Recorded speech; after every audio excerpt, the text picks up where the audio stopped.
ایک بڑی interesting theory شیخ ہے ڈریمز کے بارے میں. کچھ لوگ کہتے ہیں کہ ہماری جو روحیں ہیں، جیسے آپ نے بھی شروع میں بیان کیا اور قرآن سے بھی ثابت ہے، اللہ سبحانہ تعالیٰ روح جو ہے وہ اللہ کے پاس چلی جاتی جب ہم سوتے ہیں، قرآن مجید سے بھی ہے. تو وہ کہتے ہیں کہ یہ روح جو بھی اس کا سفر ہے، جو بھی وہ کر رہی ہے عالم ارواح میں یا جہاں بھی وہ گئی ہے، جیسے کسی فوت شدہ بندے سے ملاقات ہوتی ہے تو اس کی روح سے واقع ہی ملاقات ہو رہی ہے. اس میں کتنی حقیقت ہے کہ کیا یہ روح کے ایکسپیرینسز کو ہم خواب کہتے ہیں؟ دیکھیں، یہ دو باتیں اس میں ہو سکتی ہیں. نبی کریم صلی اللہ علیہ وسلم نے ایسی کوئی بات تو نہیں فرمائی، لیکن یہ دو باتیں اس میں ہو سکتی ہیں. ایک بات تو یہ ہو سکتی ہے کہ واقعتاً روح وہ ایکسپیرینس کر رہی ہو. ایک یہ ہے کہ صرف روح محسوس کر رہی ہو، احساس ہو اس کا. یعنی آپ دیکھیں نا، خواب میں جی اگر آپ کو سانپ ڈس رہا ہے جی تو ایک تو اس کی انٹرپریشن یہ ہو سکتی ہے کہ آپ واقعتاً کہیں کسی ایسی جگہ ہو جہاں سانپ موجود ہو اور سانپ ڈس رہا ہو، جی جبکہ آپ جسمانی طور پر تو یہاں پڑے ہوئے ہیں. تو آپ یہاں پڑے ہوئے، آپ ہل بھی رہے ہیں اور بعض اوقات آپ ایک خاص قسم کی کیفیت میں بھی مبتلا ہو رہے ہیں جی جسمانی طور پر بھی، صحیح. اور یہ محسوس کر رہے ہیں. تو وہ کیا صرف اور صرف خواب میں آپ نے دیکھا ہے یا ایکسپیرینس کیا؟ یہ دونوں باتیں ہو سکتی ہیں. لیکن لگتا یوں ہے کہ یہ خواب میں روح کا سفر ہے کہ صحیح. وہ باقاعدہ ایکسپیرینس کرتی ہے، وہ جاتی ہے. اس لیے کہ بہت دفعہ ایسے ہوتا ہے کہ آپ خواب میں محسوس کرتے ہیں کہ آپ کسی مشکل سچویشن میں پھنسے ہوئے ہیں، جی اور وہ روح کی جو واپسی ہے جی وہ تھوڑا سا ڈیلے ہوتی ہے اور آپ شدید پریشانی میں مبتلا ہو جاتے ہیں. ایسے ہی ایسے ہی. اسی طرح پھر اس کو اس طرح کے اس کے ساتھ بھی ملا لیں کہ نبی کریم صلی اللہ علیہ وسلم نے فرمایا موت اور نیند یہ بہنیں ہیں، یہ ایک جیسی ہیں. نیند کو بھی موت کی طرح آپ نے فرمایا. صحیح. لہٰذا نیند کے وقت کی دعا جو ہے اور پھر نیند سے بیدار ہونے کی جو دعا ہے، اس میں بھی موت کا ذکر ہے. منہ تو واقعہ جی. میں فوت ہوتا ہوں پھر میں، تو اس کا مطلب ہے یہ نیند بھی موت کی طرح. تو موت میں چونکہ روح نکل جاتی ہے، جی. اس کا مطلب ہے نیند میں بھی روح نکل جاتی ہے. وہ نکل کے واپس آ جاتی ہے. وہاں جب موت کے وقت جب نکلتی ہے تو پھر وہ واپس نہیں آتی. یہی فرق ہے. اور وہ جو حدیث میں دعا کے الفاظ ہیں کہ ان امسکت نفسی بسمک ربی وضعت جنبی وبک ارفعہ، ان امسکت نفسی فرحمها وان ارسلتها فاحفظها بما تحفظ به عبادک الصالحین. اس سے بھی پتہ یہ چلتا ہے، اس کا معنی یہ ہے کہ اللہ میں تیرے نام پہ یہ پہلو رکھ رہا ہوں، اور اگر تو میری روح کو روک لے، صحیح. ان امسکت نفسی، اگر تو نے اس کو روک لیا تو پھر اس کے اوپر رحم کرنا. وَإِنْ أَرْسَلْتَهَا، اور اگر اس کو چھوڑ دیا، اٹ مینس کہ یہ کہیں گئی ہے. صحیح. ٹھیک ہے، یہ کسی اور دنیا میں گئی ہے.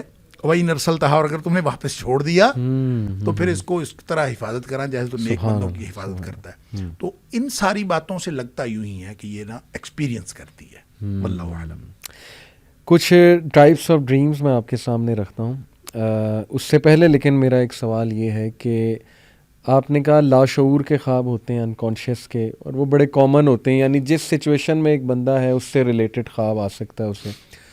اکثر اسٹریس کے خواب آتے ہیں کہ ایک بندہ جو ہے نا وہ لیٹ ہو رہا ہے، ایئرپورٹ سے فلائٹ نکل رہی ہے، پریشان ہے خواب میں.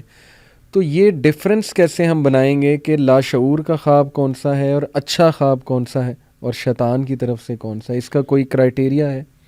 دیکھیں، جو خواب کے فوراً بعد کی آپ کی کیفیت ہے نا، جی. جو ہی آپ بیدار ہوتے ہیں، جو پہلا لمحہ ہے جی. وہ کیفیت بڑی امپورٹنٹ ہوتی ہے. اگر تو آپ اس وقت خوف محسوس کر رہے ہیں جی تو اس کا مطلب ہے تحزین من الشیطان. برا خواب شیطان کی طرف سے ہوتا ہے، اور اللہ کی طرف سے جو خواب ہوتا ہے وہ اس طرح کا نہیں ہو سکتا بندہ خوف میں مبتلا ہو جائے. بالکل. تو وہ کوئی نہ کوئی اطمینان، ایون خبر اس میں آپ کو سچی دی گئی ہو، جی. مستقبل کی دی گئی ہو، کسی سانحے کی خبر دی گئی ہو، لیکن ایک اطمینان کی کیفیت ہوتی ہے، اور وہ اطمینان کی ہی کیفیت میں انسان اس کو سوچ رہا ہوتا ہے.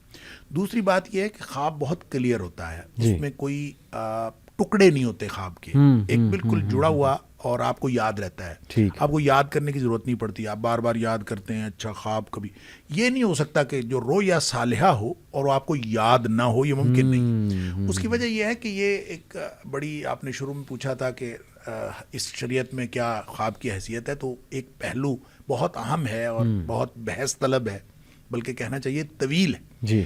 کہ اس کو نبی کریم صلی اللہ علیہ وسلم نے نبوت کا 46واں حصہ قرار دیا. صحیح صحیح. اب نبوت کا جب 46واں حصہ ہے تو کیا مطلب جس کو نیک خواب آئے اس نے کچھ حصہ جو ہے وہ نبوت سے لیا, کیا کیا؟ اب اس کی بھی مختلف انٹرپریٹیشنز ہیں. مثال کے طور پر یہ کہ حضرت عائشہ صدیقہ رضی اللہ تعالیٰ عنہ نے فرمایا کہ 6 مہینے تک نبی پاک صلی اللہ علیہ وسلم کو ابتدائی 6 مہینے تک خواب آتے رہتے تھے. کل آپ کا عرصہ جو ہے نبوت کا وہ 23 سال ہے, تو اس میں سے 6 مہینے خوابوں کے, تو 46واں حصہ اصل میں یہ ایک حقیقت کا بیان ہے. اس کا مطلب یہ نہیں ہے کہ جو بعد میں لوگ جن کو خواب آئیں گے ان کو نبوت کا کوئی حصہ ملا, ایسا نہیں ہے. لیکن جو مبشرات نبی کریم صلی اللہ علیہ وسلم نے خوابوں کو فرمایا, اور قرآن میں سورہ یونس میں اللہ تعالیٰ نے اولیاء اللہ کی جب بات کی تو آپ فرمایا کہ لہم البشریٰ فی الحیات الدنیا والآخرہ, کہ ان کے لیے دنیا میں بشریٰ ہے. تو وہ بشریٰ کیا ہے؟ ایک تو اچھی باتوں کی خبر ہے, دنیا میں بھی خوشخبریاں ہیں, آخرت میں خوشخبریاں جی. وہ مقبولیت ہو سکتی ہے, وہ کامیابی ہو سکتی ہے, کوئی بھی چیز ہو سکتی ہے. دوسری بات اس کی انٹرپریٹیشن یہی کی گئی ہے کہ بشریٰ اور مبشرات کا چونکہ آپس میں لفظی تعلق ہے, اس لیے یہ کہا گیا ہے کہ وہ نیک خواب ہیں, اور جو نیک لوگ ہوتے ہیں جن کی روح پاکیزہ ہوتی ہے اور جن کا معاملہ جو ہے وہ یعنی باطن جتنا زیادہ کلیئر ہوتا ہے اس کو اتنا زیادہ کلیئر خواب آتا ہے. اور اس لیے جو ہے نا وہ یہ خواب یعنی اپنی کلیئرٹی کی وجہ سے رویا صالحہ کہلاتا ہے. بالکل ٹھیک. ڈر کی وجہ سے شیطان والا حلم کہلاتا ہے. اور جو پریشان خیال ہوتا ہے آپس میں الجھا ہوا, تو وہ پریشان خیالی ہے یا حدیث نفس ہے. یہ عام طور پہ آدمی کو خود احساس ہو جاتا ہے, اور اس کے لیے کوئی بہت بڑی سائنس کی ضرورت نہیں پڑتی اس کو ڈفرینشیٹ کرنے کے لیے. Excellent excellent.